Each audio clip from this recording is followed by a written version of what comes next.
Cumprimentamos a todos os irmãos da Betel Editora, com a paz do Senhor, irmãos da Madureira, Deus abençoe. Eu sou o pastor Henrique, moro atualmente em Americana, São Paulo. Estamos aqui para ajudar os irmãos e também aprendemos juntos sobre as lições da revista Betel Adultos. Se você deseja nos convidar para estarmos aí, meu telefone está aí e o meu WhatsApp também, 99991520454. Nós estamos neste primeiro trimestre de 2023 estudando nas revistas Betel Editora Adultos com o tema Evangelho de Marcos, servo e a missão no serviço da obra de Deus. Então estamos vendo aí dois assuntos principais: Jesus como servo e também a missão no serviço da obra de Deus. Nós temos como comentarista deste trimestre o pastor Abinaí Vargas. Nós já estudamos neste trimestre a lição 1, Marcos e o seu Evangelho. Na lição 2, um coração de servo. E hoje estaremos estudando a lição de número 3, que tem como título Particularidades do servo. Então nessa lição nós vamos estudar aí sobre a identidade, de Jesus Cristo, vamos ver sobre a autoridade de Jesus Cristo e vamos ver também a compaixão de Jesus Cristo. Sempre Jesus Cristo como o servo. Vamos ver o texto áureo que está em Marcos 8:2, que diz: Tenho compaixão da multidão, porque há já 3 dias que estão comigo e não têm o que comer. Então nós vemos aí a palavra compaixão. No hebraico, shamal, poupar, ter piedade de, compaixão de. No grego, eleo, ter misericórdia de. Ajudar alguém aflito ou alguém que precisa de auxílio, levar ajuda ao miserável, experimentar misericórdia. Então seria ter dó da miséria dos outros. Então aqui Jesus olha para a multidão que o acompanhava. Eles estavam se distraídos, porque ouviam Jesus falar, gostavam demais de ouvir Jesus falar.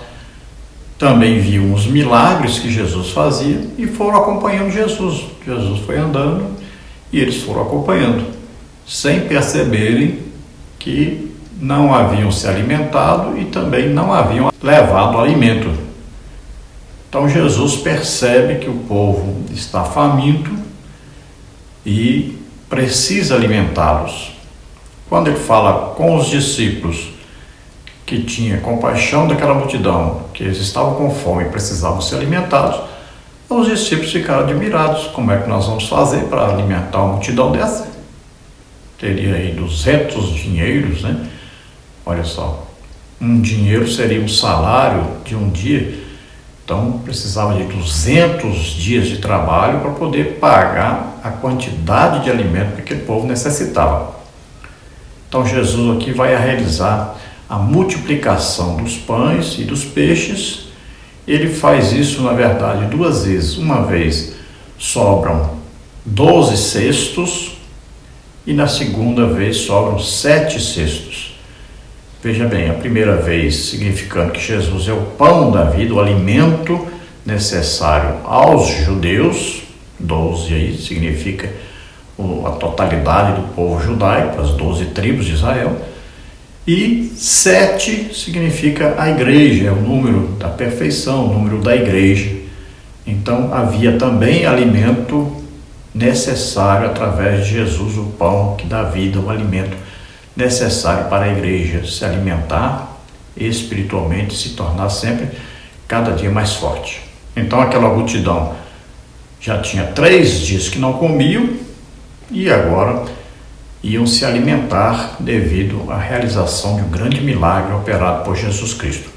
No Antigo Testamento, nós temos um exemplo de multiplicação de pães através de Eliseu. Isso está em 2 de Reis, capítulo 4, do versículo 42 ao versículo 44. Então havia ali 100 homens e haviam apenas 20 pães e algumas espigas de milho e sua palha. Então ele multiplicou aquilo ali e alimentou a todos, com um milagre operado através de Eliseu. A verdade aplicada diz assim: como discípulos de Cristo, precisamos também, no poder do Espírito Santo, testemunhar com palavras e ações aspectos do caráter de Cristo. Então, assim como Jesus Cristo, nós devemos também ter compaixão das pessoas, não só ajudá-las materialmente, também espiritualmente, pregando, ensinando, mas também tendo compaixão delas quando elas estiverem doentes, orarmos por elas para que elas sejam curadas, sejam libertas, assim como Jesus fazia. Vamos aí aos textos de referência. Nós temos hoje Marcos, capítulo 8, que diz assim: Naqueles dias, havendo muito grande multidão e não tendo o que comer, Jesus chamou a si os seus discípulos e disse-lhes: Tenho compaixão da multidão, porque há já 3 dias que estão comigo e não tenho o que comer. E se os deixar ir em jejum para suas casas, desfalecerão no caminho, porque alguns deles vieram de longe. E ordenou à multidão que se assentasse no chão. E tomando 7 pães, e tendo dado graças, partiu-os e deu-os aos seus discípulos, para que os pusessem diante deles, e puseram-os diante da multidão. Então vimos aí a compaixão de Jesus. Ele viu o sofrimento, a angústia daquele povo, que estava há 3 dias sem se alimentarem, estavam com fome, e se Jesus os deixasse daquele jeito, eles voltariam para casa, e alguns até morreriam pelo caminho, devido a morarem muito longe, e já tinha 3 dias completos nesses que moravam muito longe, que não comiam ainda, e até chegar lá seriam mais 3 dias. Imagine, ali havia não só homens, pelo jeito havia 4.000 homens, mas também haviam mulheres e crianças, e também os idosos. Maioria grande de judeus. Vamos ver que há grande diferença entre os 2 milagres aí da multiplicação de pães, Na primeira multiplicação de pães, que está em Marcos 6,35, haviam 5.000 pessoas, e em Marcos 8, haviam 4.000 pessoas. Na primeira multiplicação de pães, eles estavam com Jesus há 1 dia somente. Já nessa segunda multiplicação de Marcos 8, já estavam há 3 dias. Na primeira multiplicação, foi na Galileia. Nesta segunda multiplicação de pães aqui, capítulo 8 de Marcos, estavam perto de Decápolis, aquelas 10 cidades. Na primeira multiplicação dos pães eram 5 pães e 2 peixes. Nesta do capítulo 8, segunda multiplicação dos pães, eram 7 pães e alguns peixes.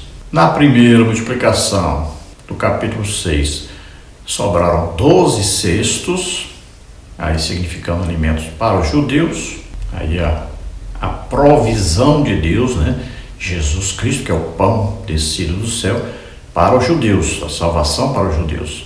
Na segunda multiplicação, capítulo 8 de Marcos, já fala de sobrarem 7 cestos. Na primeira multiplicação eram 12 cestos pequenos, na segunda multiplicação são 7 cestos cheios.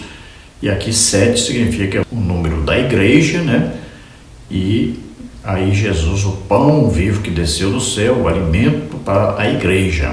Então, assim como no tempo de Moisés, Deus enviou codornizes, E deu também o maná, que era o pão. Assim Jesus aqui está alimentando a multidão que o acompanha.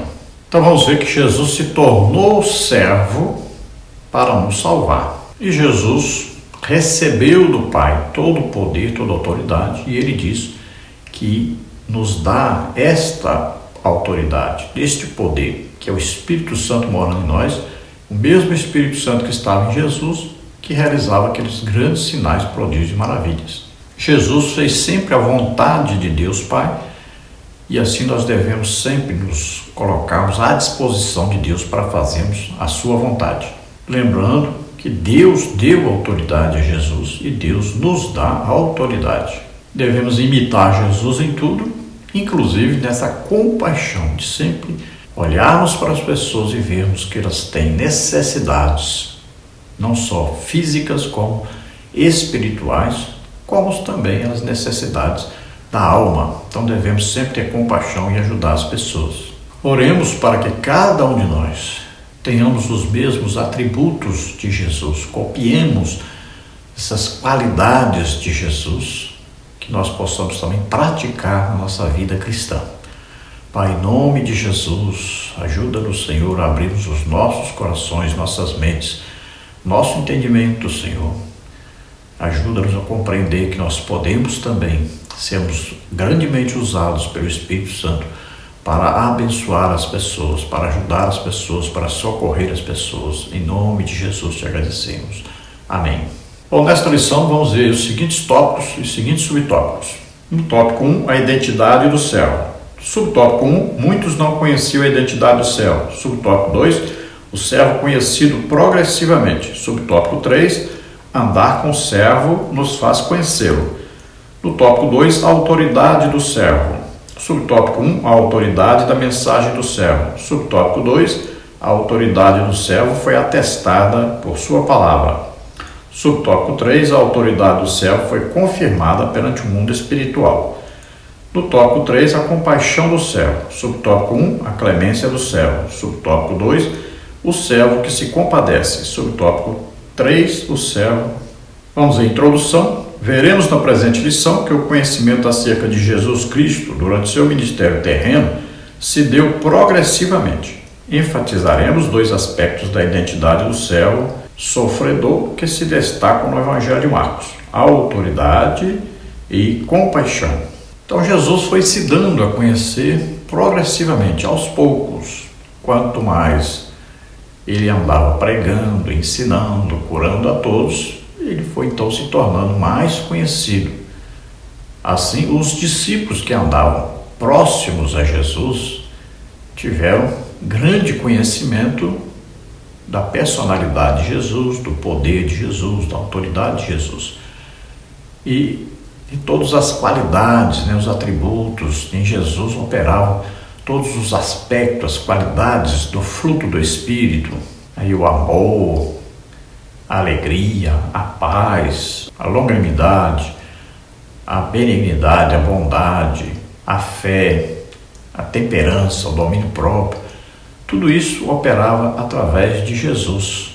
E todos os dons do Espírito Santo operavam através de Jesus. Em palavra de sabedoria, falar sobre o que ia acontecer no futuro, palavra de conhecimento, revelação do passado e do presente, de algo oculto, discernimento de espíritos, saber a operação de Satanás, expulsão de demônios.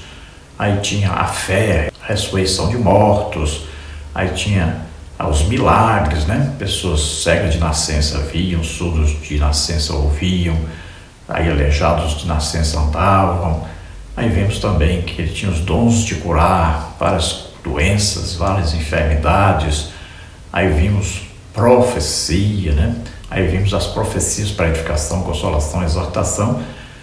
Não temos aí falando que Jesus falava em línguas e interpretava línguas, mas se nós pudermos aí compreender que quando Jesus orava só, ninguém ouvia ele orando, não sabia muito bem o que ele estava falando, algumas vezes sim, outras vezes não. Também não sabemos se ele interpretou alguma língua, Se foi necessário, cremos que ele também fez isso.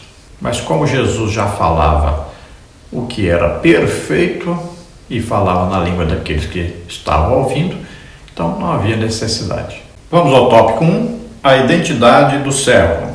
Podemos dizer que a identidade de uma pessoa é o que a faz ser distinta de todos. A cidade onde nasce, nome, sobrenome, quem são seus avós, quem são seus pais, quem são seus irmãos, sexo, impressão digital, data de nascimento. Assim, nossa identidade nos faz pessoas únicas. Diante dessa certeza, iremos ver no Evangelho de Marcos a apropriada identidade de Jesus. Então vamos ver a identidade de Jesus, como Jesus era identificado. Esse aqui é Jesus Cristo. Então nós vamos ver, por exemplo, chamado Nazareno, embora tenha nascido em Belém. Vamos ver aí, conhecido como profeta, Alguns chamaram de Elias, outros de João Batista, outros diziam que ele era um dos profetas. Elias por causa dos milagres, João Batista por causa da mensagem, arrependei-vos, crede no Evangelho. Alguns diziam que ele era Jeremias porque ele orava, estava sempre orando muito. E a revelação vem para Pedro que ele era filho de Deus, né? Então havia ali uma identificação. É como se Jesus andasse com a carteira de identidade dizendo o miraculoso. Todo lugar que Jesus passava, as pessoas sabiam, olha, Jesus passou por aqui, olha, Jesus está ali, por causa dos seus milagres. Vamos ver tópico 1, subtópico 1. Muitos não conheciam a identidade do servo. Servir a Cristo também implica em conhecê-lo. A despeito deste pensamento, a melhor forma de conhecer mais sobre ele é por meio do estudo das Santas Escrituras, em particular o Novo Testamento, que descreve a sua história e como ele morreu na cruz por nós. Podemos dizer que desde o início Jesus é uma figura que causa admiração em muitos, pois não se sabia direito como defini-lo. Neste sentido, o profeta Oséias diz: conheçamos e prossigamos em conhecer o Senhor, como a alva será a sua saída, e ele a nós virá como a chuva, como chuva serôdia que rega a terra. Oséias 6,3. Afigura-se que o Evangelho de Marcos nos apresenta a identidade de Cristo, Filho de Deus e servo obediente. Veja que fisicamente Isaías revelou que nenhuma beleza víamos para que o desejássemos, era um homem experimentado nos trabalhos, homem de dores. Então, olhando aí na Bíblia e vendo os evangelhos, nós vamos vendo bastante coisa sobre Jesus, vamos conhecendo mais e mais sobre Jesus. Então vamos estudando a palavra de Deus e vamos vendo. Então aqui no Evangelho de Marcos nós vamos ver Jesus conhecido aí como Filho de Deus, como servo de todos. Então Jesus atraía multidões por causa da sua maneira de ser, de agir, de falar, também por causa de seus milagres. Então sempre as multidões estavam, onde Jesus estivesse, ali estava a multidão. No subtópico 2, o servo conhecido progressivamente. No início do Evangelho de Marcos, após Jesus ensinar na sinagoga de Cafarnaum e expulsar de um homem um espírito impuro que o importunava, todos se admiravam com a sua autoridade. E todos se admiravam a ponto de perguntar entre si, dizendo: que é isto? Que nova doutrina é esta? Pois com autoridade ordena os espíritos imundos e eles obedecem. Marcos 1:27. Assistimos que em Marcos 4:41, quando Jesus acalma a tempestade, seus discípulos temorosos se perguntam: mas quem é este que até o vento e o mar o obedecem? Podemos ainda acrescentar que em Marcos 6:1, as perguntas de quem de fato era Jesus se graduam, tendo início as tentativas mais diversas para dar conta de quem de fato ele era. Então vemos que Jesus, ao expulsar o demônio de um homem, Cafarnaum, todos ficaram admirados. Eles não estavam acostumados, não viam isso em lugar nenhum, não viam ninguém fazendo isso. Ficaram admirados e ficaram: quem será esse? De onde veio? Quem é? Para onde vai? A única coisa que poderiam dizer era: é um profeta. Então ficaram admirados. Que doutrina é essa? Como é que pode isso? Os espíritos malignos, os demônios, obedecerem a ele? Que coisa inacreditável, impressionante. Então o povo ficou em dúvida. Os discípulos, quando viram Jesus acalmar a tempestade, acalmar o mar, ficaram admiradíssimos. Quem é este que até o mar obedece a ele? Ele acalma a tempestade. E nós vemos aí em Marcos 6, falando da família de Jesus. Eles diziam: mas este aí não é o carpinteiro, filho de Maria, de José? Não conhecemos aí seus irmãos, suas irmãs? Como é que de repente ele está aí expulsando demônios, ensinando a palavra de Deus? De onde lhe veio isso? No subtópico 3, andar com o servo nos faz conhecê-lo. Não há nada mais prazeroso do que ser conhecido por Jesus e conhecê-lo. Neste sentido, temos a certeza de que para conhecer Jesus de verdade, precisamos nos relacionar com ele. Marcos nos mostra em seu evangelho que a última vez que a pergunta sobre a identidade de Jesus aparece no livro, feita pelo próprio Jesus e dirigida aos discípulos. Quem dizem os homens que eu sou? E eles responderam: João Batista, e outros Elias, mas outros um dos profetas. E ele lhes disse: mas vós, quem dizeis que eu sou? E respondendo Pedro, ele diz: Tu és o Cristo. Marcos 8, 27 e 29. Pedro agora, depois de andar com Jesus e ter intimidade com ele, expressa sua firme convicção de que ele é o Cristo, o Filho do Deus vivo. Então, como conhecer Jesus? Andando com ele. Quanto mais nós andarmos com ele, mais o conheceremos. Sabemos aqui que Jesus pergunta aos seus discípulos, quem diz os homens ser o Filho do Homem? Então eles vão dizer que uns achavam que ele era Elias, porque o Elias tinha grande poder, fazia grandes milagres. Uns achavam que era Jeremias, que Jeremias estava sempre orando, intercedendo por Israel. Outros pensavam que Jesus era João Batista por causa da conversão que ele pregava, sempre dizendo para o povo se arrepender. E aí Pedro recebe uma revelação sobrenatural. Não é Pedro que sabia, nem que conhecia Jesus, mas ele recebeu uma revelação sobrenatural e ele então disse: Tu és o Cristo, o Filho do Deus vivo. Então Jesus disse: Não foi carne e sangue quem tu revelou, mas meu Pai que está nos céus. Então ali foi uma revelação sobrenatural.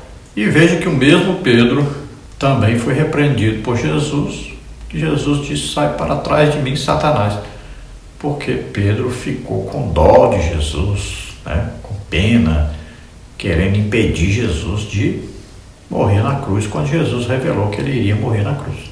Então Pedro aí foi tanto instrumento de uma revelação de Deus, quanto foi também usado por Satanás. Importante saber aí que Jesus despertava muita curiosidade em todos que queriam saber quem era ele, com que autoridade ele fazia todas aquelas coisas e falava tudo aquilo. No tópico 2, a autoridade do servo.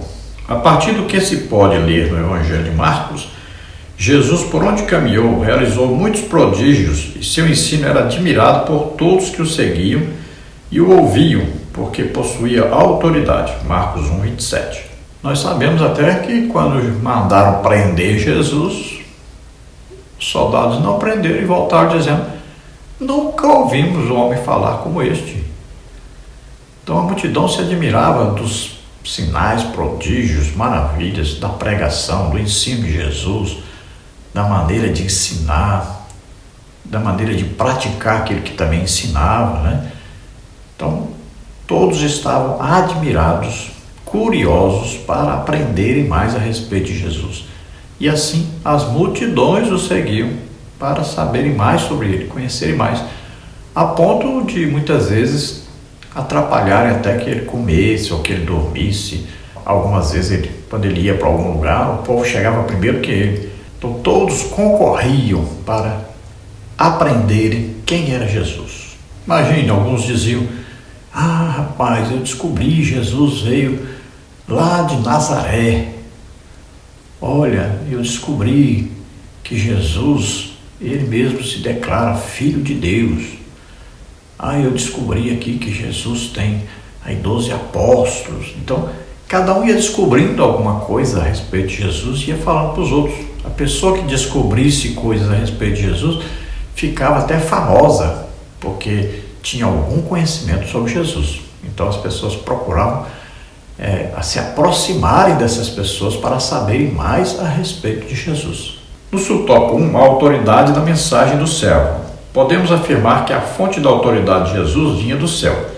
Nos escritos deixados pelo evangelista Mateus, lemos as seguintes palavras de Jesus: É-me dado todo o poder no céu e na terra. Mateus 28, 18. Ao longo do Evangelho de Marcos, podemos visualizar que a palavra de Jesus diferia de tudo o que o povo estava acostumado a ouvir, e repreendeu Jesus, dizendo: Cala-te e sai dele. Então o espírito imundo, convulsionando e clamando com grande voz, saiu dele. Marcos 1, 25 a 26. Ao notarmos os demônios saindo sem hesitar, podemos constatar que a sua mensagem apresentava a autoridade dos céus. Então Jesus estava vivendo como homem na terra, se humanizou, em tudo se tornou semelhante aos homens, deixou todas as suas prerrogativas divinas.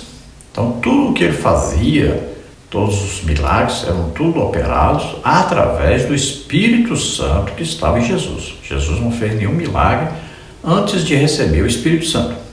Quando ele foi batizado nas águas, ali o Espírito Santo desceu sobre ele, e só a partir daí é que começam a acontecer os milagres. O primeiro milagre foi em Caná da Galileia, a transformação de água em vinho, e daí para frente Jesus começou então o seu ministério, e sempre pregando, ensinando e curando a todos, libertando os cativos e oprimidos, operava através dele sinais, prodígios, maravilhas, pelo Espírito Santo que estava nele. Ele passou a ser guiado pelo Espírito Santo, conduzido pelo Espírito Santo. Então ninguém tinha visto ainda uma pessoa como Jesus. Eles ficavam admirados com tudo, tanto com seu ensino, quanto com a sua pregação, quanto com o seu poder de expulsar demônios, de curar enfermos e doentes. Então a autoridade vinha de Deus. Jesus andava debaixo de uma autorização do próprio Deus. E ele diz: todo o poder me foi dado nos céus e na terra. Quando ele diz todo o poder me foi dado no céu e na terra, ele já havia morrido e ressuscitado. Mas quando ele estava aqui no seu ministério terreno, como filho do homem, então o Espírito Santo é o que o capacitava para todas aquelas coisas que ele fazia. No tópico 2, subtópico 2, a autoridade do céu foi atestada por sua palavra. Para bem compreender as palavras de Jesus, existiam ensinamentos sólidos que o povo começou a perceber e admirar. Pelo que se pode notar, a sua maneira de ensinar fazia com que ele apresentasse as verdades espirituais com autoridade, sufocando as tradições dos religiosos, invalidando assim a palavra de Deus pela vossa tradição que vós ordenastes, e muitas coisas fazeis semelhantes a estas. Marcos 7,13. Importante ressaltar que nos ensinamentos de Jesus, ele nos fez perceber a sua autoridade sobre os demônios. Por essa palavra, vai, o demônio já saiu de tua filha. E indo ela para sua casa, achou a filha deitada sobre a cama e que o demônio já tinha saído. Marcos 7:29-30. Então veja, Jesus ensinava aquilo que ele praticava, e ele praticava o que ensinava. Então o povo ficou admirado. Estavam acostumados a ouvir ali os ensinos dos religiosos, os escribas, os fariseus, aí sacerdotes, levitas. Eles ensinavam falando a respeito de um Deus longe, que para eles nem os considerava mais como povo de Deus. Eles estavam passando agora por um período muito grande de ausência de profetas, de operações milagrosas de Deus. 400 anos. Então agora Jesus surge pregando, ensinando, expulsando demônios, curando os doentes, os enfermos, e demonstrava uma sabedoria que eles não conheciam através de ninguém. Ele explicava, falava a palavra de Deus de maneira que aquilo penetrava no coração das pessoas, queimava, produzia ali um arrependimento nas pessoas. Veja que ele chama a atenção dos religiosos. Olha, vocês estão ensinando aí que se alguém pegar o dinheiro que era para dar para os seus pais idosos e oferecer no templo, está fazendo a coisa certa, mas vocês estão invalidando a palavra de Deus. A palavra de Deus diz: honra teu pai e tua mãe, que é o primeiro mandamento com promessa. É muito mais importante você honrar seu pai e sua mãe, não deixá-los passarem fome, do que pegar esse dinheiro e darem de oferta no templo. Jesus fala também dos costumes, do Talmud que eles tinham, um livro de regulamentações, de leis e normas acima do que estava escrito na palavra de Deus. Eles lavavam até suas camas. E Jesus disse: o problema de vocês não é o exterior, é o interior, que está sujo, está cheio de pecado. É como um túmulo, por fora está branquinho, mas por dentro é osso, que podridão. Então viram que Jesus não só fazia milagres com a pessoa presente, mas também com a pessoa ausente. Foi assim com aquele centurião, seu empregado foi curado, Jesus só deu uma palavra e ele foi curado lá na casa dele. Foi assim com a filha daquela mulher que estava endemoniada, a filha, e ele, Jesus, disse para ela que ela podia ir, que a filha estava liberta, e assim aconteceu. Então Jesus faz os milagres tanto com a pessoa presente quanto com pessoas ausentes, e isso causava uma grande admiração, e até hoje causa uma grande admiração. Quantas vezes nós oramos pelo WhatsApp e quantas pessoas são curadas? A gente faz uma chamada de vídeo, ora a pessoa é curada lá do outro lado do mundo. Então Jesus continua fazendo tudo isso, curando as pessoas, fazendo milagres de todo jeito. E continua falando com as pessoas através de nós. Tudo Jesus continua fazendo, salvando, curando, libertando, batizando, através de nós. No subtópico 3, a autoridade do servo foi confirmada perante o mundo espiritual. Acompanhando o itinerário traçado no Evangelho de Marcos, vemos que Jesus é a demonstração apropriada do Pai. A ele foi oferecido poder e autoridade sobre tudo e sobre todos, ficando evidenciado em todo o Novo Testamento e até mesmo sobre os demônios. E todos aqueles demônios lhe rogaram, dizendo: manda-nos para aqueles porcos, para que entremos neles. E Jesus logo lhe permitiu. E saindo aqueles espíritos imundos, entraram nos porcos, e a manada se precipitou por um despenhadeiro no mar. Eram quase 2.000, e afogou-se no mar. Marcos 5, 12 a 13.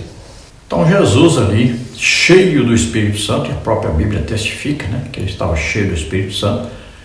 Então ali ele operava grandes sinais, prodígios, maravilhas. E aqui um exemplo, ali da expulsão dos demônios, daqueles endemoniados, gadarenos. Não eram só, eram 2, E aquele que aparece mais ali, nós vamos ver então que os demônios pediram a Jesus para não os expulsarem daquele país, mas que os deixassem entrar nos porcos. Qual era a intenção dos demônios? Ao expulsar os demônios e mandá-los para os porcos, haveria prejuízo para os porqueiros e Jesus seria expulso dali e não salvaria aquelas pessoas. Mas eles não sabiam que Jesus estava mandando-os para os porcos e os porcos seriam precipitados no mar e morreriam. Então os demônios teriam que sair e vagar por toda parte. Não estariam mais numa pessoa e nem nos porcos. E vamos ver que coisa impressionante. Aquele gadareno andava nu, andava nos cemitérios, era amarrado com correntes, quebrava as correntes, era um homem violento. E agora, liberto por Jesus, ele estava assentado, vestido, calmo, tranquilo, já queria até andar com Jesus, mas Jesus disse: não, vai lá para os seus, vai dar o testemunho do que Jesus te fez, que Deus fez com você. Vai ganhar as almas, E Jesus foi impedido porque os porqueiros queriam expulsar Jesus, mas Jesus agora tinha alguém ali que iria para a cidade dar o testemunho do que Deus havia feito por ele, e ele poderia pregar o Evangelho a todos eles, falando sobre Jesus Cristo. Vamos ao tópico 3, a compaixão do servo. O Evangelho de Marcos descreve que Jesus, em suas peregrinações pelas cidades e povoados, ao notar as multidões, tinha compaixão delas, porque estavam angustiadas e desfavorecidas, como ovelhas sem pastor. Marcos 6,34. Então veja, Jesus andava por toda parte, vendo a situação do povo. O povo estava muito mal espiritualmente, haviam passado por 400 anos sem assim uma grande demonstração de Deus, sem profetas. O povo também estava doente. Quanta gente nós vamos ver, tanta gente doente. Jesus passava por todo lugar curando as pessoas. Quantas pessoas endemoniadas, mas muitas e muitas pessoas endemoniadas. As pessoas estavam sofrendo muito, além de viverem aí debaixo do governo de Roma. Veja só que situação do povo de Deus, dominados pelo exército romano, estavam pobres, doentes, estavam voltando ao que era no Egito. Veja só que coisa terrível. Então Jesus vem, o profeta Isaías diz que a terra estava seca, estava vazia, estava destruída. Esse é o retrato do povo de Israel. Então brotou ali então uma raiz, de uma planta que foi crescendo. Então Jesus apareceu ali, a luz raiou ali para mostrar a vida, para mostrar a Deus, que Deus não havia se esquecido do seu povo, que estava ali para salvá-los. No tópico 3, subtópico 1, a clemência do servo. O Evangelho de Marcos, assim como os demais, nos apresenta que a morte, assim como as enfermidades físicas, emocionais e espirituais, são decorrentes da queda. Entretanto, podemos verificar que Cristo veio ao mundo e demonstrou compaixão ao libertar os homens das garras de Satanás. Naqueles dias, havendo muito grande multidão e não tendo o que comer, Jesus chamou a si os seus discípulos e disse-lhes: tenham compaixão da multidão, porque há já 3 dias que estão comigo e não tenho o que comer. Marcos 8, de 1 a 2. Que vemos então? Que o servo, por sua compaixão, curou a todos que iam até ele. Então vejo, por mais caótica que seja a situação, por pior que seja, Jesus está sempre disposto e disponível para mudar o caos, para ajudar as pessoas, para libertá-las, para curá-las, para salvá-las, para ensiná-las, para corrigi-las, para orientá-las. Jesus está aqui conosco, está vivo. Lembre-se, Jesus continua fazendo as mesmas coisas que ele fazia quando estava aqui fisicamente. Ele está aí salvando, curando, libertando, batizando, orientando, ensinando, pregando. A mesma coisa que ele fazia, ele continua fazendo. Creia nisso. Veja isso estudando os evangelhos, estudando em Atos dos Apóstolos, né? Veja, Lucas escreveu o evangelho de quando Jesus estava aqui fisicamente como filho do homem. Depois ele escreveu Atos dos Apóstolos, com Jesus continuando a fazer o que ele fazia antes, agora através dos apóstolos, através do Espírito Santo que estava nos apóstolos. E esse mesmo Espírito Santo que estava em Jesus, estava nos apóstolos, está em cada um de nós. Então façamos as mesmas obras. Continuemos mostrando Jesus vivo entre nós. Continuemos mostrando a compaixão de Jesus por todos através de nós. Tópico 3 sobre tópico 2, o servo que se compadece. A partir da ótica do Evangelho de Marcos, podemos dizer que os males, doenças e a morte passaram a existir em decorrência da entrada do pecado no mundo. Dentro desse panorama, podemos dizer que o pecado trouxe consequências terríveis para toda a humanidade. Depois da queda, o ser humano já não seria mais o mesmo. Entretanto, Jesus demonstrou compaixão ao vir o mundo para resgatar o homem da maldição do pecado. Cristo demonstrou todo o seu amor se fazendo pecado por nós e na cruz levou as nossas iniquidades sobre si. Isaías 53, 4. Isso nos mostra que o céu se compadece de nós. Então, com a entrada do pecado no mundo através de Adão, também entraram as doenças, as enfermidades, a escravidão, a pobreza, a ignorância e toda sorte de males. Então Deus, olhando o mundo, amou de tal maneira todos nós que enviou seu próprio Filho Jesus Cristo, que teve compaixão de nós. Ele aceitou viver na terra como homem, aceitou levar sobre ele os nossos pecados, doenças, enfermidades, aceitou morrer em nosso lugar na cruz, levando todos os nossos males, todas as nossas maldições. Ele morreu em nosso lugar para nos salvar. Ele deu a vida por nós, sendo nós ainda pecadores. E isso prova que Deus realmente nos ama. No tópico 3, subtópico 3, o servo nos ensina que onde há compaixão, abunda o amor. Chama-nos a atenção o fato de que, na cura de um leproso, Marcos relata que Jesus demonstra sua compaixão a esse homem. E aproximou-se dele um leproso que, rogando-lhe, pondo-se de joelhos diante dele, lhe dizia: se queres, bem podes limpar-me. E Jesus, movido de grande compaixão, estendeu a mão e tocou-o e disse-lhe: quero ser limpo. Marcos 1, 40 a 41. Compreende-se facilmente que com esse fim Jesus veio ao mundo para demonstrar sua compaixão com todos que se aproximavam dele, curando doentes e ressuscitando os mortos, para que todos fossem salvos das garras de Satanás. Então veja Jesus demonstrando a sua compaixão, o seu amor, a sua misericórdia. Veja, um leproso, o que a maioria das pessoas fariam? O leproso seria afastado do convívio de todos, moraria lá numa caverna. Se ele andasse, tinha que andar a muita distância das pessoas, tapando todas as suas feridas. Então era uma pessoa excluída da sociedade. E esse leproso consegue chegar próximo a Jesus. E veja que Jesus o tocou. Jesus não o afastou. Veja, Jesus tocou nele, tocou no leproso. Cerimonialmente, de acordo com a lei, ele seria agora impuro. O próprio Jesus ficaria impuro. Mas olha, aquele que ficaria impuro foi aquele que deu saúde ao homem para ele ficar purificado totalmente da lepra, que era a principal, a maior doença da época. Veja só. Então Jesus limpou totalmente aquele homem. Assim também Ele faz conosco, nos limpa, nos purifica de todo o pecado, também nos cura de toda doença, de toda enfermidade. Agora olha a abordagem desse leproso. Se queres, podes tornar-me limpo. Então ele acreditou que Jesus poderia torná-lo limpo. Mas esse se queres aí é absurdo, né?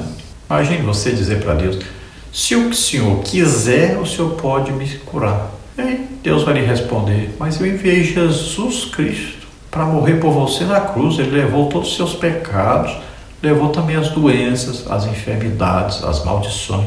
Como é que você pode dizer se eu quero? É claro que eu quero, é evidente que eu quero. Veja só, então Jesus limpou, purificou aquele homem imediatamente, porque esse é o desejo de Jesus, é que todos sejam curados, sejam libertos, todos estejam em paz, estejam com Deus, estejam salvos. Jesus quer ver todos libertos das garras de Satanás, das garras do pecado, que faz com que o homem seja escravo de Satanás, que seja dominado, amaldiçoado por Satanás. Conclusão: é na caminhada e no relacionamento diário com o Senhor que vamos conhecendo e crescendo no conhecimento acerca de Jesus Cristo. 2 de Pedro 3,18. Então Pedro diz para nós: crescei sempre na graça, no conhecimento de nosso Senhor e Salvador Jesus Cristo. Devemos sempre dar glória a Ele, devemos sempre sermos gratos, sempre reconhecermos que Ele nos ama, que Ele deu a vida por nós, que Ele é nosso Salvador, que Ele é nosso Senhor. Devemos sempre nos submetermos a Ele em todas as situações. Então o cristianismo, na verdade, é uma amizade íntima com Jesus. Vamos cada dia crescendo no conhecimento de Jesus, cada dia nos achegando mais a Ele, cada dia aprendendo mais com Ele, a cada dia vamos imitando mais a Jesus Cristo. Façamos isso. Nós vamos orar agora. Se você deseja entregar a vida para Deus, se você acredita que Jesus Cristo veio ao mundo como homem, viveu como homem, levou sobre Ele nossos pecados, doenças, enfermidades, maldições, morreu em nosso lugar na cruz, levou a condenação que era nossa, Ele levou sobre Ele. Ali, todo esse sacrifício Ele fez para que nós pudéssemos ser salvos. Então, você agora é salvo. Se arrependa do seu pecado. Peça perdão a Deus agora e se entregue totalmente a Deus. Se você está doente ou está enfermo, vamos orar e você será curado. Creia nisso. Vamos orar. Pai querido, ó Pai amado, misericordioso, em nome de Jesus Cristo, Teu Filho, que deu a vida por nós, eu te peço, salva agora essas vidas. Lui grande do forca relinte. Se alegre na cruz de Cristo, porque aí Jesus Cristo deu a vida por nós para nos salvar. Receba o perdão, receba a misericórdia de Deus, receba a salvação de Jesus Cristo. Você que está doente, está enfermo, solte agora toda doença, toda enfermidade, saia dessas vidas.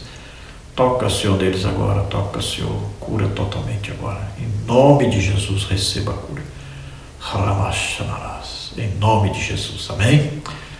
Glória a Deus. Esperamos ter ajudado os irmãos. A paz do Senhor, Deus abençoe. Não se esqueça de dar um like, de se inscrever no canal. Se você deseja receber os slides que nós colocamos aqui, nós enviamos para você em PDF, em PowerPoint e também mais estudos escritos em Word, em PDF. Então entre em contato conosco com esse telefone, nós enviaremos para você gratuitamente. 9999-152-0454. A paz do Senhor.